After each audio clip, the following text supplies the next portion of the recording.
Halo teman-teman, selamat pagi. Perkenalkan nama saya Haryanto Manalu dan teman saya Kenny Alfredo. Kami mahasiswa Universitas Advent Indonesia ingin memberikan promosi kesehatan tentang risiko perilaku kekerasan, keperawatan jiwa. Sebelum kami memberikan promosi kesehatan, saya ingin menjelaskan dulu apa sih itu pengertian perilaku kekerasan.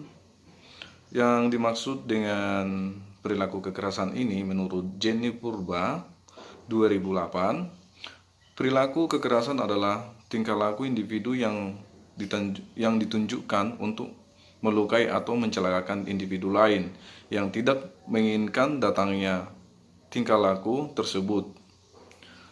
Ini menurut Jenny 2008. Menurut Yosef 2007, perilaku kekerasan merupakan suatu keadaan di mana seseorang melakukan tindakan yang dapat membahayakan secara fisik, baik kepada diri sendiri maupun orang lain. Di sini ada faktor penyebab menurut Direja 2011. Faktor-faktor yang menyebabkan perilaku kekerasan pada pasien gangguan jiwa antara lain yang pertama, faktor psikologis. Yang dimaksud dengan faktor psikologis ini, terdapat asumsi bahwa seseorang untuk mencapai suatu tujuan mengalami hambatan atau timbul dorongan agresif yang memotivasi perilaku kekerasan. Yang kedua, berdasarkan penggunaan mekanisme coping individu dan masa kecil yang tidak menyenangkan, rasa frustasi. Bisa juga dengan faktor sosial budaya, seorang akan berespon terhadap peningkatan emosionalnya secara agresif sesuai dengan respon yang dipelajarinya.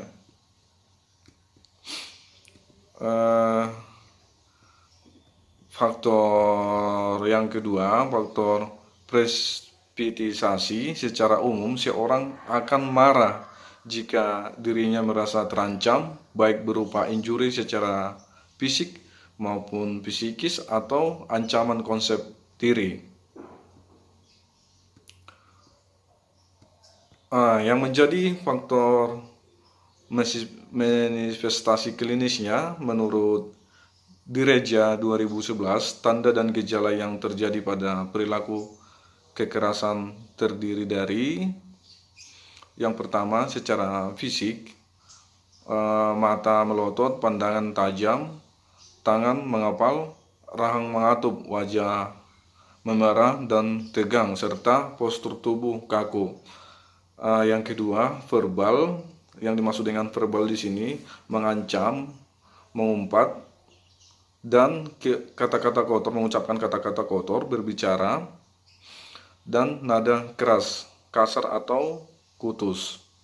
Yang ketiga, perilaku menyerang orang lain, melukai diri sendiri atau orang lain, merusak lingkungan, dan mengamuk dan agresif. Yang keempat, emosi tidak adekuat, tidak aman dan nyaman, merasa terganggu, dendam, jengkel, tidak berdaya. Yang kelima, intelektual. Yang dimaksud dengan intelektual di sini mendominasi, cerewet, kasar, berdebat, meremehkan, dan tidak jarang mengeluarkan kata-kata bernada sarkasme.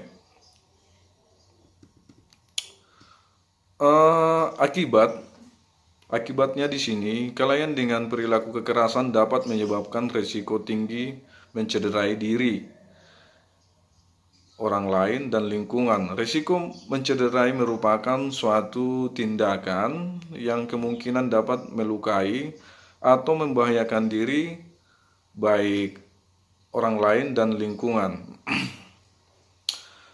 Di sini juga dijelaskan penata laksanaannya yang diberikan pada klien yang mengalami gangguan jiwa apabila sedang mengamuk. Ada dua cara, yaitu secara medis, bisa memberikan obat. Yang pertama, obat nojinan, yaitu sebagai pengontrol perilaku psikososial. Yang kedua, obat haloperidol, yaitu mengontrol psikosis dan perilaku merusak diri. Obat yang ketiga, tripenipedil, yaitu mengontrol perilaku, merusak diri, dan menenangkan hiperaktivitas. Yang keempat, melakukan ETC.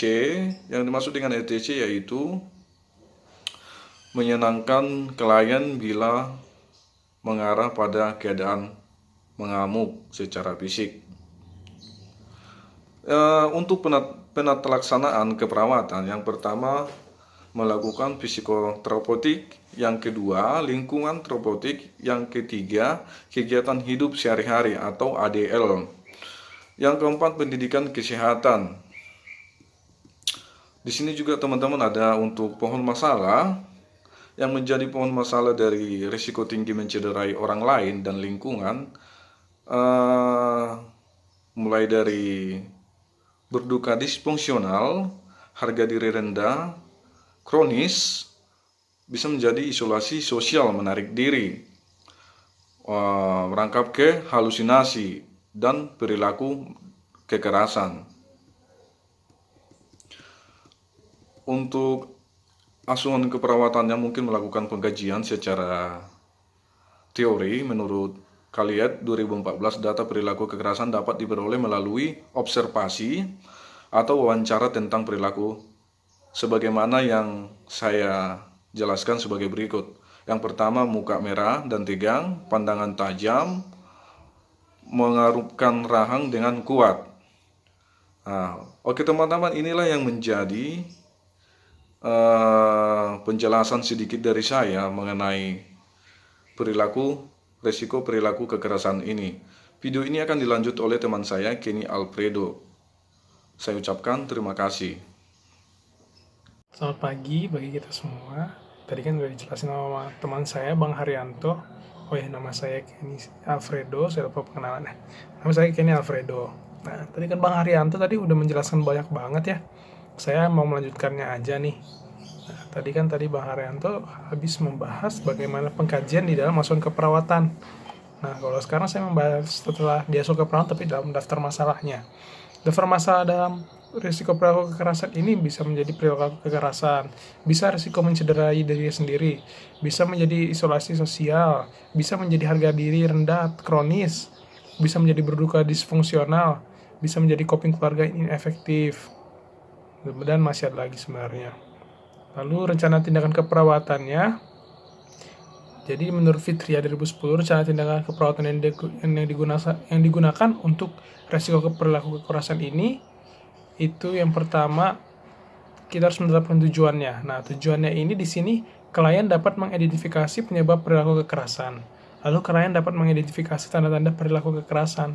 Lalu klien dapat menyebutkan jenis perilaku kekerasan yang pernah dilakukannya. Klien dapat menyebutkan cara mengontrolnya. Klien dapat menyebutkan akibatnya. Lalu klien dapat mengontrol perilaku kekerasannya. Tindakan yang kita bikin adalah yang pertama, setiap pasien yang berhubungan dengan diagnosa kejiwaan, kita harus melakukan bina hubungan saling percaya.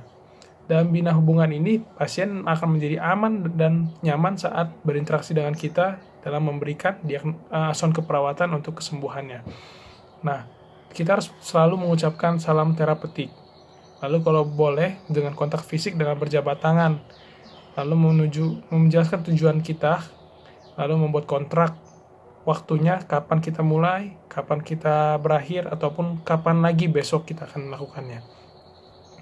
Lalu diskusikan penyebab perilaku kekerasan ini yang terjadi di masa lalu dan saat ini. Lalu diskusikan bagaimana perasaan klien tentang perilaku kekerasan ini. Diskusikan bagaimana akibatnya. Lalu untuk keluarga juga, agar keluarga dapat melakukan perawatan bagi pasien di rumah. Diskusikan kepada keluarga bagaimana perilaku kekerasan yang akan muncul, gejalanya. Lalu latih keluarga agar bisa merawat anggota dengan perilaku kekerasan. Anjurkan keluarga untuk selalu memotivasi klien agar melakukan tindakan yang telah diajarkan oleh perawat. Anjurkan keluarga untuk memberikan pujian kepada klien bila dapat melakukan sesuatu ataupun kegiatan secara tepat. Lalu diskusikan keluarga bagaimana kondisi-kondisi klien yang perlu dilaporkan kepada perawat, seperti melempar barang-barang atau memukul orang lain. Lalu dalam strategi pelaksanaannya, dalam strategi pelaksanaan yang pertama, kita harus mengidentifikasi penyebab perilaku kekerasan, lalu mengidentifikasi tanda dan gejala perilaku kekerasan, lalu mengidentifikasi perilaku kekerasan yang dilakukan, lalu mengidentifikasi akibat perilaku kekerasan, menyebutkan cara mengontrolnya, lalu mengajarkan klien dan mendemonstrasikan cara mengontrol perilaku kekerasan dengan yang cara pertama, yaitu tarik nafas dalam. Lalu memasukkan tarik nafas dalam ke dalam jadwal kegiatan harian klien. Kita masuk ke dalam strategi pelaksanaan yang kedua, melakukan validasi tanda dan gejala perilaku kekerasan, mengevaluasi kemampuan klien melakukan secara fisik yang pertama, tarik nafas dalam tadi, lalu mengajarkan dan mendemonstrasikan cara fisik yang kedua mengontrol perilaku kekerasan seperti pukul kasur dan bantal. Lalu memasukkan cara fisik yang kedua ke dalam jadwal harian klien. Lalu dalam strategi pelaksanaan yang ketiga, lakukan validasi dan tanda dan gejala perilaku kekerasan, evaluasi kembali kemampuan klien yang pertama dan yang kedua, yang cara tarik nafas dan memukul bantal. Lalu ajarkan cara yang ketiga, yaitu dengan cara verbal, yaitu meminta dan menolak dengan yang baik. Lalu masukkan cara yang ketiga ke dalam jadwal harian.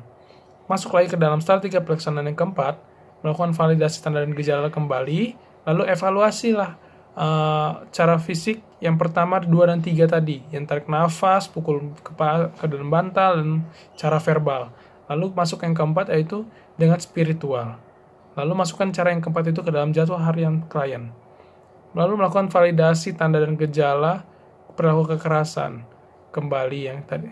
Lalu melakukan evaluasi pada cara yang pertama, kedua, 3, dan 4. Lalu masukkan cara yang kelima, yaitu menggunakan minum obat, yaitu menggunakan benar dan kegunaan obat.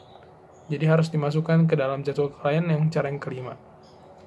Jadi dalam perilaku kekerasan ini, klien harus penuh tanggung jawab. Keluarga juga harus ikut serta dalam pengobatan pasien dalam perilaku kekerasan, karena targetnya bisa siapa saja di sekitarnya, berbahaya. Jadi ini saja dari kami. Terima kasih. Sampai jumpa.